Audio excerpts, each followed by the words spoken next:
Malam Anton yang mengira sempurna, dia telah sayang. memenangkan lotre saat berhasil merebut istriku Terima kasih yang untuk terlihat semuanya. sangat kaya raya. Dia tidak Kita tahu pantas kalau mendapatkan aku ini. adalah otak di balik semua Mana aset uang yang saya menempel semua? di Kok tubuh. bisa hilang? Santi, Harus ada aku penjelasannya. melepaskan Pak, mereka kami untuk mengerti. hidup bersama. Saldo Anda saat Hanya ini untuk nol. melihat Sebentar seberapa kami bantu cepat cek. cinta itu berubah Listrik jadi naik mati lagi, saat keran air uangku juga, berhenti mengalir. dompet kosong, Bisakah kita cinta makan mereka apa bertahan nanti? saat perut mulai lapar Pusing, dan Mas. tagihan hutang mulai datang Jangan tanya mengepung? aku. Sebelum melanjutkan ceritanya, mari tuliskan di komentar dari mana kamu menonton video ini. Semoga yang sudah subscribe channel Hakikat Kisah, kami doakan dimudahkan urusannya, dilancarkan rezekinya, disehatkan badannya, dan dikabulkan semua doanya. Amin. Mari kita mulai ceritanya. Sinar matahari pagi itu masuk melalui celah gorden kamar yang mewah, menyinari wajah Santi yang sedang asyik memoles wajahnya di depan cermin besar. Doni memperhatikannya dari ambang pintu sambil memegang secangkir kopi hitam yang masih mengepul. Sudah hampir 1 bulan ini ada yang berubah dari istrinya. Santi yang dulu sederhana dan lebih suka menghabiskan waktu di taman rumah, kini berubah menjadi wanita yang sangat memperhatikan penampilan hingga ke detail yang paling kecil.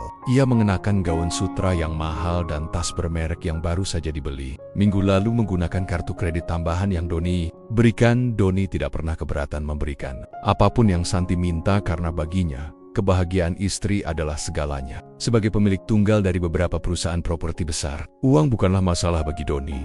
Namun yang membuatnya mengganjal adalah tatapan mata Santi yang tidak lagi hangat saat menatapnya. Setiap kali Doni mencoba mengajak bicara, Santi selalu tampak terburu-buru dan sibuk dengan ponselnya. Senyumnya terasa hambar dan tawanya terdengar dipaksakan seolah ada sesuatu yang sedang ia sembunyikan di balik aroma parfum mahalnya.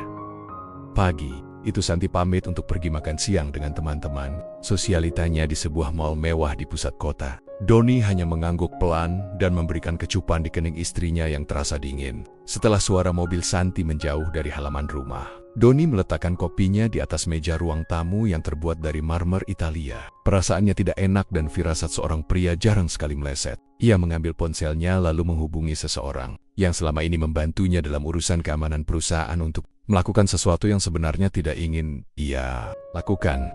Doni meminta orang tersebut untuk memantau pergerakan Santi hari ini tanpa sepengetahuannya. Ia merasa seperti pengkhianat karena meragukan istrinya sendiri. Namun logika di kepalanya terus berteriak bahwa ada yang tidak beres. Sepanjang hari di kantor, Doni tidak bisa fokus bekerja. Bayangan Santi yang tertawa di depan ponselnya terus menghantui pikirannya. Ia mencoba meyakinkan diri bahwa mungkin Santi hanya sedang bosan dengan rutinitas rumah tangga. Tetapi di sisi lain ia tahu bahwa perubahan karakter yang drastis biasanya dipicu oleh kehadiran orang baru. Sore harinya sebuah pesan masuk ke ponsel Doni berisi beberapa foto dan sebuah lokasi koordinat. Tangan Doni gemetar saat membuka lampiran foto tersebut. Di sana terlihat Santi sedang duduk sangat dekat dengan seorang pria muda yang berpenampilan sangat nicis di sebuah restoran privat. Pria itu memiliki rahang yang tegas dan gaya rambut yang tertata rapi. Tampak jauh lebih muda dari Doni. Mereka tidak terlihat seperti dua orang teman yang sedang makan siang biasa. Cara pria itu membelai tangan Santi dan bagaimana Santi tersipu malu sudah cukup menjelaskan segalanya. Hati Doni terasa seperti dihantam palu godam yang sangat besar hingga remuk tak bersisa. Ia bersandar di kursi kerjanya yang empuk sambil memejamkan mata ropet-ropet untuk menahan air mata yang hendak jatuh. Selama 5 tahun pernikahan mereka, Doni selalu memuliakan Santi bak seorang ratu. Ia memberikan kehidupan yang bahkan tidak pernah diimpikan oleh Santi saat mereka pertama kali bertemu di sebuah toko buku kecil dulu. Namun ternyata kemewahan yang ia berikan justru menjadi bumerang yang menghancurkan kesetiaan istrinya. Sendiri, Doni terus memperhatikan foto pria itu yang belakangan ia ketahui bernama Anton. Dari informasi singkat yang didapat, Anton dikenal sebagai pria yang sering mendekati wanita-wanita kaya untuk memeras harta mereka dengan modal ketampanan dan rayuan maut. Doni tersenyum pahit saat menyadari sebuah ironi yang besar. Anton pasti mengira bahwa Santi adalah wanita kaya raya yang memiliki segalanya atas namanya sendiri. Pria itu tidak tahu bahwa semua yang melekat di tubuh Santi, mulai dari jam tangan hingga sepatu yang ia pakai, adalah milik Doni sepenuhnya secara hukum. Malam itu, Santi pulang dengan wajah yang berseri-seri, seolah tidak terjadi apa-apa. Ia menceritakan betapa menyenangkannya acara makan siang tadi, dan bagaimana teman-temannya memuji tas barunya. Doni hanya mendengarkan dengan tenang sambil sesekali mengangguk kecil. Ia memperhatikan setiap gerak-gerik Santi dengan sudut pandang yang berbeda sekarang. Setiap kata yang keluar dari mulut istrinya terdengar seperti kebohongan yang disusun dengan sangat rapi, namun sangat rapuh. Doni memutuskan untuk tidak langsung melabraknya.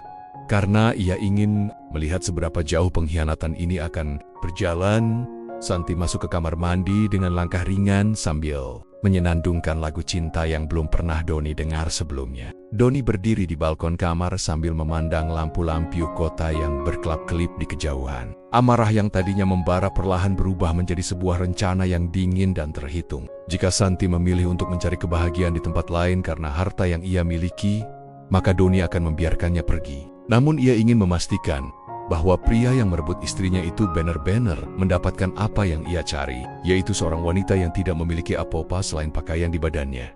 Doni menarik napas dalam-dalam dan mengembuskannya perlahan ke udara malam yang sejuk. Ia akan bermain peran sebagai suami yang bodoh dan tidak tahu apa-apa untuk sementara waktu. Ia ingin memberikan panggung seluas-luasnya bagi Santi dan Anton untuk memamerkan kemesraan mereka di belakangnya. Baginya pengkhianatan adalah sebuah kesalahan yang tidak memiliki pintu maaf, terutama ketika semua pengorbanan dan kasih sayang dibalas dengan belati yang ditancapkan tepat di jantungnya. Permainan ini baru saja dimulai dan Doni akan memastikan bahwa ia yang memegang kendali penuh hingga akhir cerita nanti. Pagi berikutnya Doni tetap menjalankan rutinitasnya seolah tidak ada beban yang menghimpit dada. Ia duduk di meja makan sambil membaca koran bisnis sementara Santi sibuk memeriksa notifikasi di ponselnya dengan senyum yang terus mengembang. Doni melirik sekilas ke arah istrinya yang kini lebih sering menyentuh layar ponsel daripada menyentuh sarapan buatannya sendiri. Ia tahu bahwa di balik layar itu ada Anton yang sedang mengirimkan kata-kata manis yang mungkin membuat Santi merasa seperti gadis remaja kembali. Doni meminum kopinya dengan tenang meski rasanya kini jauh lebih pahit dari biasanya. Setelah berpamitan untuk pergi ke kantor, Doni tidak benar-benar menuju gedung perusahaannya. Ia justru berhenti di sebuah gedung apartemen menengah ke atas di pinggiran kota untuk bertemu dengan informannya. Di dalam ruangan kecil yang dipenuhi layar monitor itu, Doni melihat kehidupan lain dari istrinya yang selama ini tersembunyi dengan rapi. Anton ternyata adalah pria yang sangat lihai dalam bersandiwara. Dalam rekaman video yang diambil secara diam-diam, Anton tampak sangat perhatian dan selalu memuji kecantikan Santi dengan nada yang sangat meyakinkan. Doni memperhatikan bagaimana cara Anton menatap tas tangan Santi yang harganya ratusan juta rupiah. Ada kilatan keserakahan di mata pria itu yang tidak bisa disembunyikan sepenuhnya. Doni menyadari bahwa Anton mengincar Santi bukan karena cinta melainkan karena status sosial dan kekayaan yang melekat pada istrinya. Anton seringkali mengeluh tentang bisnisnya yang sedang sulit di depan Santi agar wanita itu merasa kasihan dan menawarkan bantuan financial. Benar saja dalam salah satu rekaman suara Santi dengan bangga mengatakan bahwa uang bukanlah masalah bagi dirinya karena ia memiliki segalanya.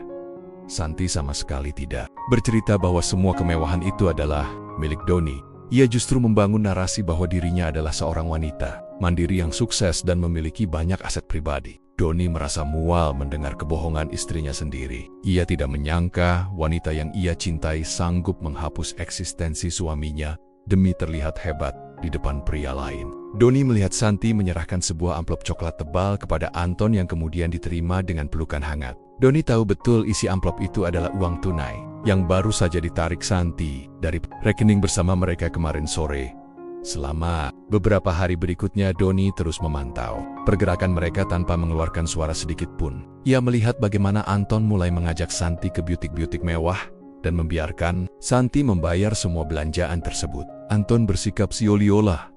Dia adalah pelindung Santi, padahal dialah parasit yang sedang mengisap darahnya secara perlahan. Doni merasa kasihan sekaligus jijik melihat betapa butanya Santi karena rayuan murahan. Padahal Anton hanyalah seorang pengangguran yang tinggal di apartemen sewaan yang cicilannya pun sudah menunggak selama 2 bulan. Doni mulai melakukan riset lebih dalam mengenai latar belakang Anton.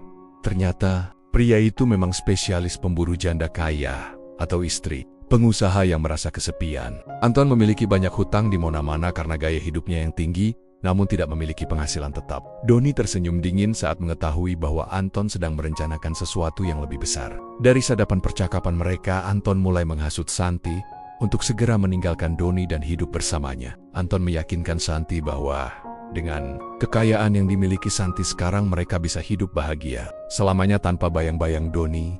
Santi yang sudah benar-benar kehilangan akal sehat mulai termakan hasutan tersebut. Ia mulai sering membicarakan tentang kebebasan dan hak atas kebahagiaan diri sendiri di depan Doni.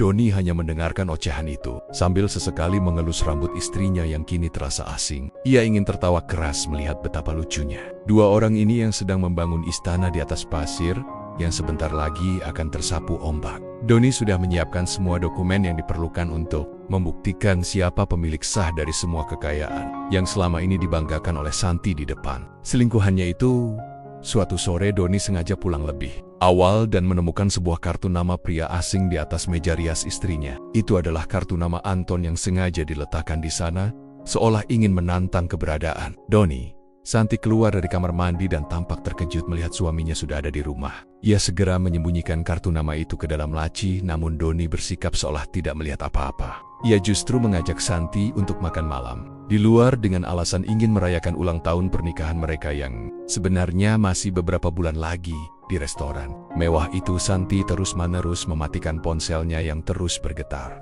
Doni tahu itu adalah Anton yang sedang menagih janji untuk bertemu. Doni menatap mata Santi dalam-dalam dan bertanya apakah ada sesuatu yang ingin istrinya katakan kepadanya. Santi hanya menggeleng cepat dan mengatakan bahwa ia sangat bahagia menjadi istri Doni.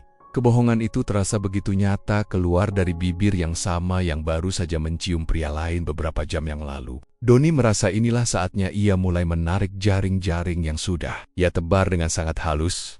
Setelah makan malam itu, Doni tidak langsung tidur. Ia pergi ke ruang kerjanya dan mulai memindahkan beberapa aset penting ke rekening pribadi yang tidak bisa diakses oleh siapapun termasuk istrinya. Ia membiarkan kartu kredit Santi tetap aktif, namun ia menurunkan limitnya secara bertahap tanpa disadari oleh Santi. Doni ingin memberikan rasa aman palsu kepada Santi dan Anton agar mereka semakin berani melangkah ke dalam lubang yang sudah ia gali. Ia ingin melihat seberapa besar nyali Anton saat mengetahui bahwa tambang emas yang ia gali ternyata hanyalah tumpukan batu bata yang tidak bernilai. Kehadiran Anton sebagai tamu tak diundang dalam rumah tangganya kini sudah mencapai puncaknya. Doni tahu bahwa dalam beberapa hari ke depan Santi pasti akan meminta cerai atau mencoba melarikan diri bersama pria itu. Doni sudah siap dengan segalanya termasuk mentalnya yang sudah ia tempa selama seminggu terakhir. Ia bukan lagi suami yang lemah dan penurut yang bisa dimanfaatkan sesuka hati. Ia adalah predator yang sedang menunggu mangsanya masuk ke dalam perangkap yang paling menyakitkan. Doni menutup laptopnya dan kembali ke kamar dengan wajah tenang siap menyambut babak baru dalam drama pengkhianatan ini. Pagi itu udara di dalam rumah terasa sangat berat meski AC tetap menyala dengan suhu terendah. Doni sengaja tidak berangkat ke kantor dan memilih duduk di ruang tengah sambil berpura-pura membaca majalah. Ia tahu bahwa hari ini adalah hari yang direncanakan Santi untuk bertemu dengan Anton di sebuah hotel butik yang cukup tersembunyi. Dari alat pelacak yang ia pasang di mobil Santi, Doni bisa melihat bahwa istrinya itu sudah bergerak menuju lokasi yang dimaksud. Doni hanya tersenyum tipis. Ia melipat majalahnya lalu mengambil kunci mobilnya dengan gerakan yang sangat tenang.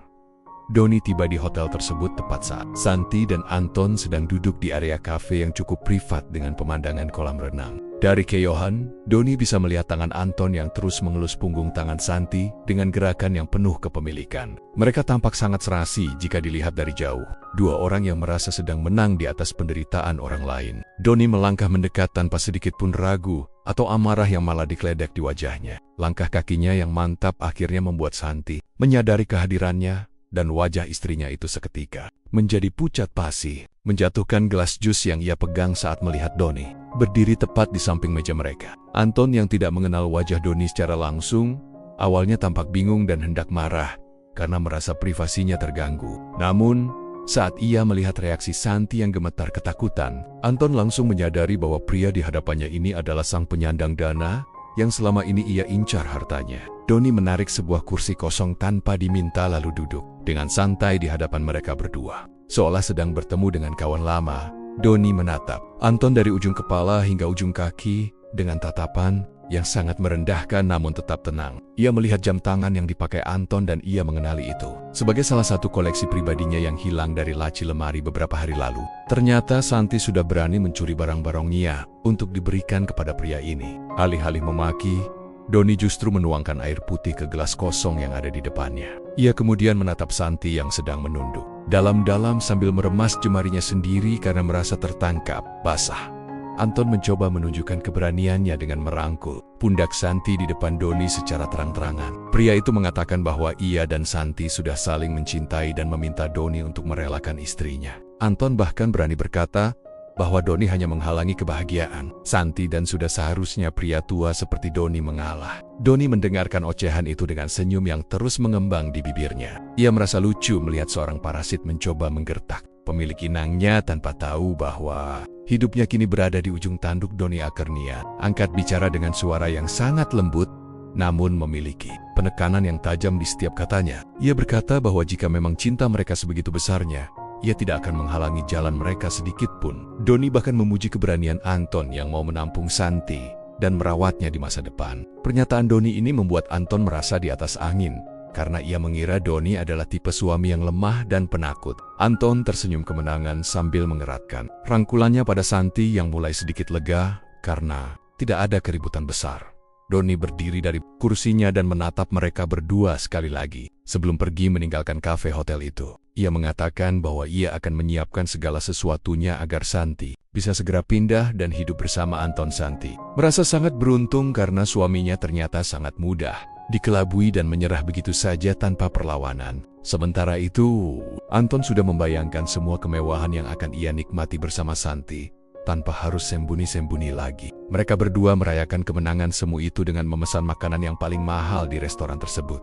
Sesuai janjinya, Doni tidak mempersulit proses kepergian Santi dari rumah mereka yang megah itu. Beberapa hari kemudian, Doni memanggil Santi ke ruang kerjanya untuk menandatangani beberapa dokumen yang sudah ia siapkan. Doni bersikap sangat baik, bahkan terlalu baik, hingga Santi sama sekali tidak menaruh curiga. Ia meletakkan sebuah map coklat di atas meja dan mengatakan bahwa itu adalah hadiah perpisahan darinya. Santi membuka map tersebut dan matanya berbinar saat melihat daftar barang-barang yang boleh ia bawa pergi bersamanya.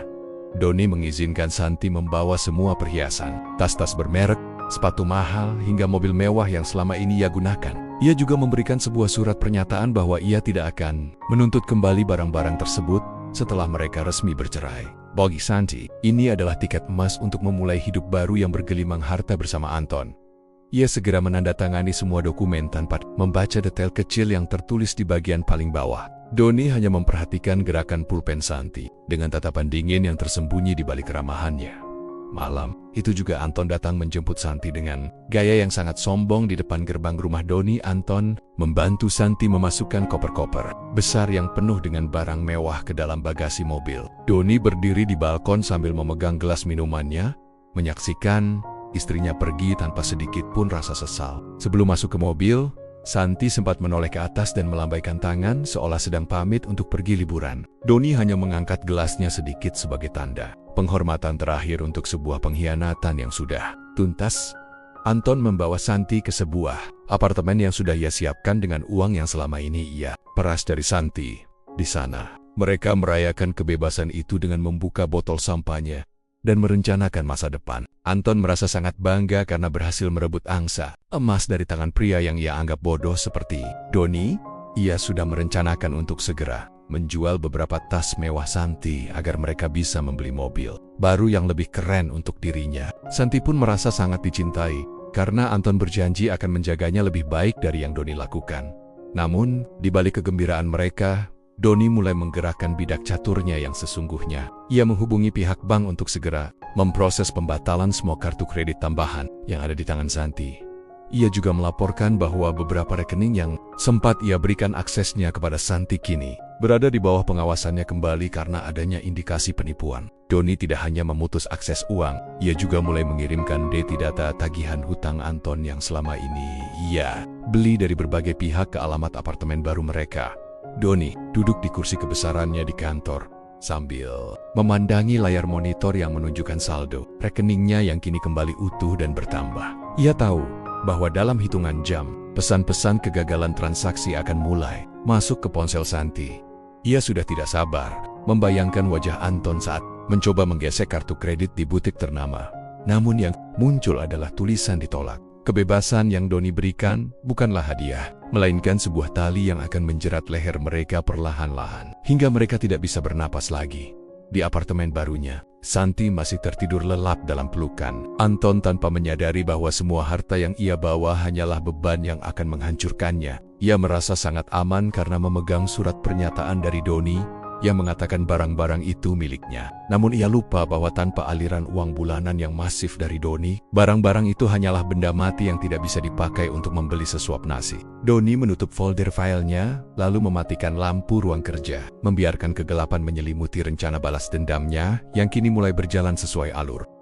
Pagi pertama di apartemen baru terasa begitu indah bagi Santi yang merasa telah memenangkan segalanya. Ia bangun dengan senyuman lebar dan langsung bersiap untuk pergi ke sebuah butik perhiasan ternama demi merayakan awal hidup barunya bersama. Anton sendiri masih tertidur lelap dengan wajah puas, merasa bahwa ia tidak perlu bekerja keras lagi seumur hidupnya. Santi mengambil tas tangan mahalnya dan segera menuju pusat perbelanjaan paling mewah di kota itu, tanpa menyadari bahwa Doni telah menekan tombol hancurkan pada semua sistem finansialnya tepat pada tengah malam tadi.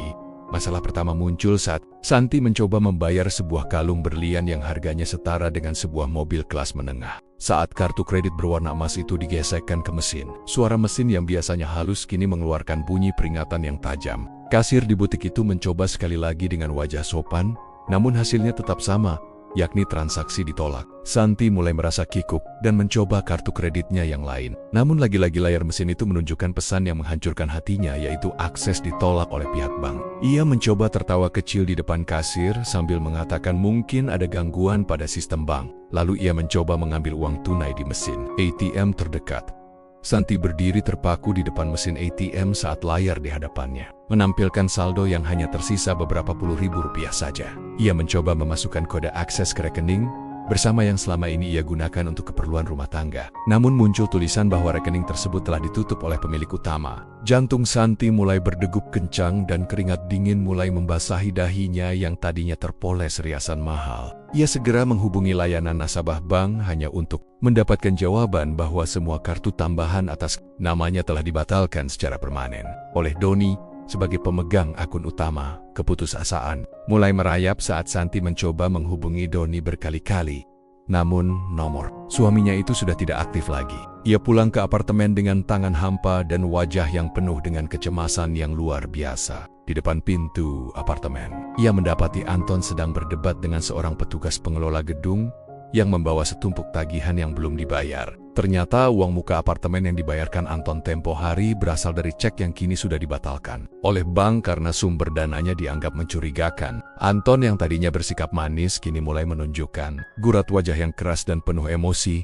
Santi mencoba menjelaskan apa yang terjadi di bank tadi. Namun Anton justru membentaknya dan menuduh Santi sedang menyembunyikan uang darinya. Anton yang selama ini menganggap Santi sebagai wanita kaya raya, mulai merasa tertipu dan kehilangan kendali atas emosinya. Ia menggeledah tas Santi dan mencari buku tabungan atau aset lain yang bisa dicairkan segera. Namun ia hanya menemukan tumpukan kartu plastik yang sudah tidak bernilai lagi. Semua kemewahan yang dibawa Santi ternyata hanyalah aset fisik yang tidak bisa menghasilkan uang tunai dalam waktu singkat kecuali jika mereka menjualnya dengan harga jatuh di pasar gelap. Malam itu apartemen yang megah terasa seperti penjara yang sangat dingin bagi mereka berdua. Tidak ada lagi tawa atau rayuan manis yang biasanya mengisi hari-hari mereka selama masa perselingkuhan dulu. Anton mulai menghitung sisa uang tunai yang ia miliki di dompetnya yang ternyata hanya cukup untuk makan selama beberapa hari ke depan. Ia menatap Santi dengan tatapan penuh kebencian, seolah-olah wanita di hadapannya itu adalah beban berat yang harus segera ia singkirkan. Santi yang terbiasa hidup dimanjakan kini hanya bisa menangis, terseduh-seduh di sudut ruangan sambil memeluk tas mewahnya yang kini terasa seperti sampah tak berguna. Seminggu telah berlalu sejak aliran dana dari Doni terputus total dan suasana di apartemen itu sudah tidak ada bedanya dengan medan perang. Anton yang biasanya tampil necis dengan pakaian bermerek kini terlihat berantakan dengan rambut yang tidak terurus. Ia mulai menagih janji Santi tentang rumah mewah dan deposito miliaran yang pernah Santi ceritakan dulu. Ketika Santi mengaku bahwa semua itu sebenarnya atas nama Doni dan ia tidak memiliki hak sepeser pun, Anton meledak dalam kemarahan yang luar biasa. Ia merasa telah membuang waktu dan tenaganya untuk mengejar wanita yang ternyata hanya seorang pengangguran yang hidup dari belas kasihan suaminya.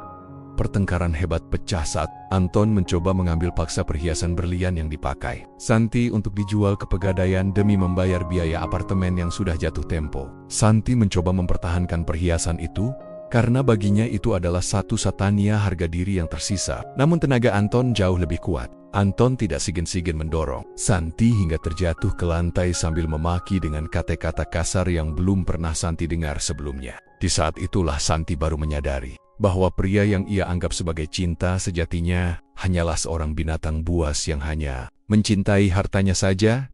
Anton yang sudah gelap mata mulai membawa beberapa tas bermerek milik Santi untuk dijual secara sembarangan kepada kolektor. Barang bekas dengan harga yang sangat murah. Ia butuh uang cepat untuk membayar hutang-hutang lamanya yang kini mulai ditagih oleh orang-orang suruhan Doni yang sengaja memancingnya keluar. Setiap kali Anton mendapatkan uang, ia bukannya membayar sewa apartemen, melainkan menggunakannya untuk berjudi dengan harapan bisa menggandakan uang tersebut secara instan. Namun nasib buruk terus mengikutinya, hingga ia kehilangan semua uang hasil menjual barang-barang Santi dalam semalam di meja judi.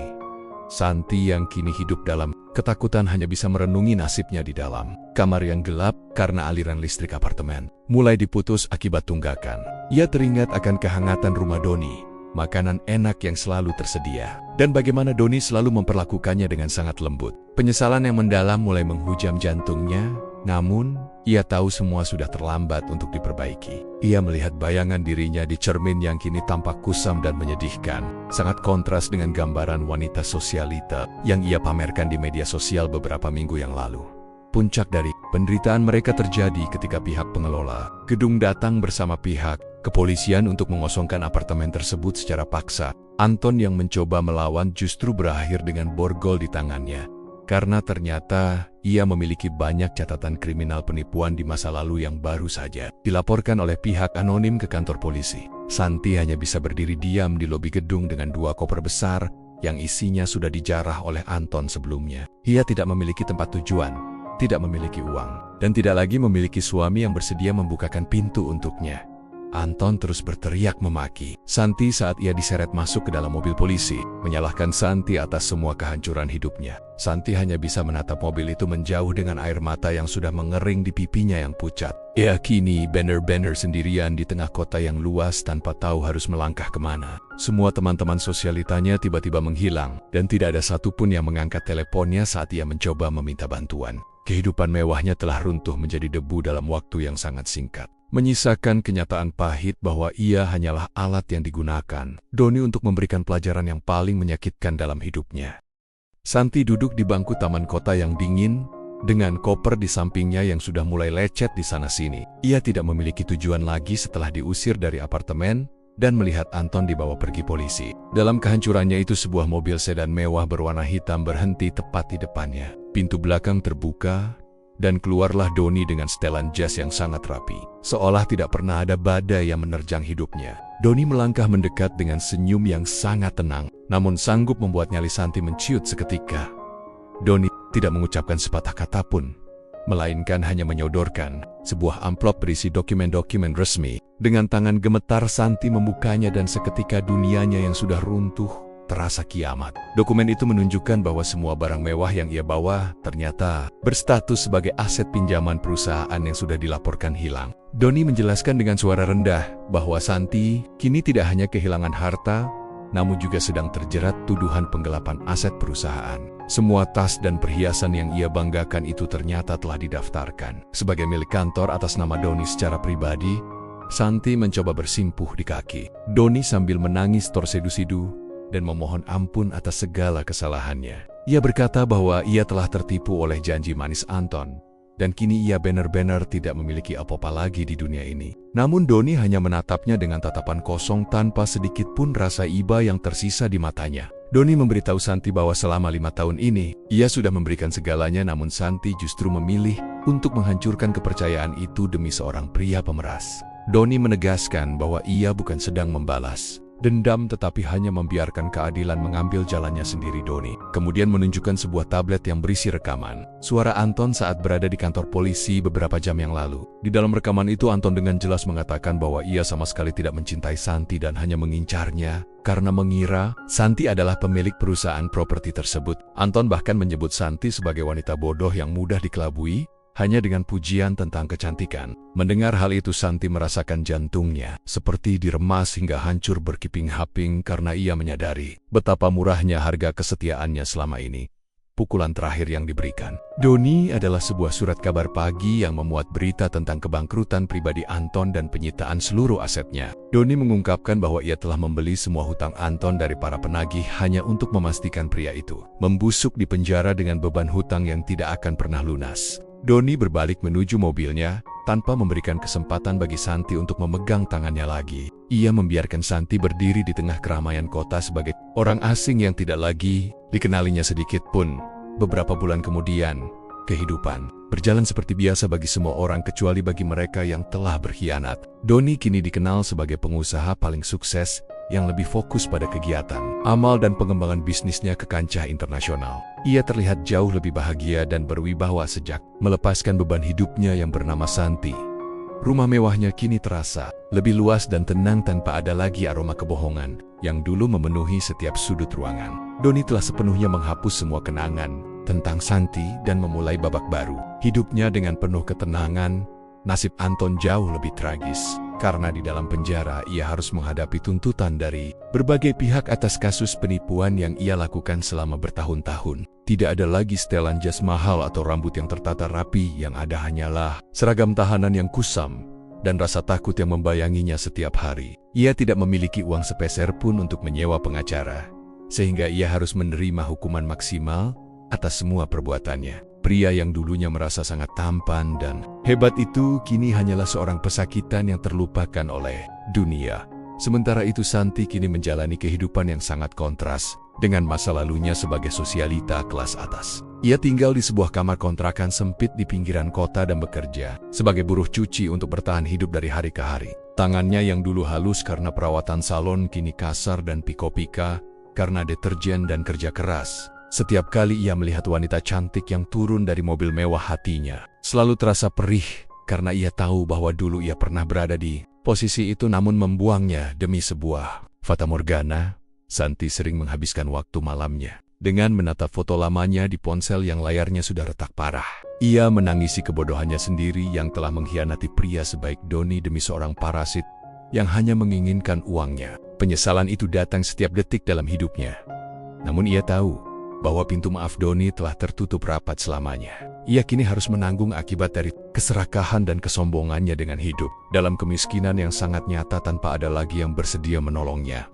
Cerita tentang Santi dan Anton menjadi buah bibir di kalangan teman-teman lama mereka sebagai peringatan tentang bahayanya sebuah pengkhianatan. Banyak yang tidak menyangka bahwa Doni yang terlihat pendiam ternyata bisa menghancurkan lawan-lawannya dengan cara yang sangat elegan dan terukur. Doni telah membuktikan bahwa kekayaan yang sesungguhnya bukan hanya soal angka di rekening bank tetapi tentang integritas dan harga diri yang tidak bisa dibeli dengan apapun. Ia tetap berdiri tegak sebagai pemenang, sementara para pengkhianat itu kini hanya menjadi sisa debu di pinggiran jalanan yang keras. Santi berjalan menyusuri trotoar sambil memeluk erat mantel tipisnya di tengah hujan yang mulai turun membasahi bumi. Ia tidak memiliki payung apalagi mobil mewah untuk melindunginya dari dinginnya air hujan yang menusuk tulang. Di kejauhan, ia melihat papan iklan besar yang menampilkan wajah Doni sebagai tokoh bisnis tahun ini dengan senyum yang sangat tulus. Santi tertunduk lesu dan terus melangkah dengan kaki yang letih, menyadari bahwa ia telah kehilangan berlian demi sebuah kerikil yang beracun. Hidup terus berputar dan kini ia harus menjalani sisa umurnya dalam beang-bayung kegelapan yang ia ciptakan sendiri.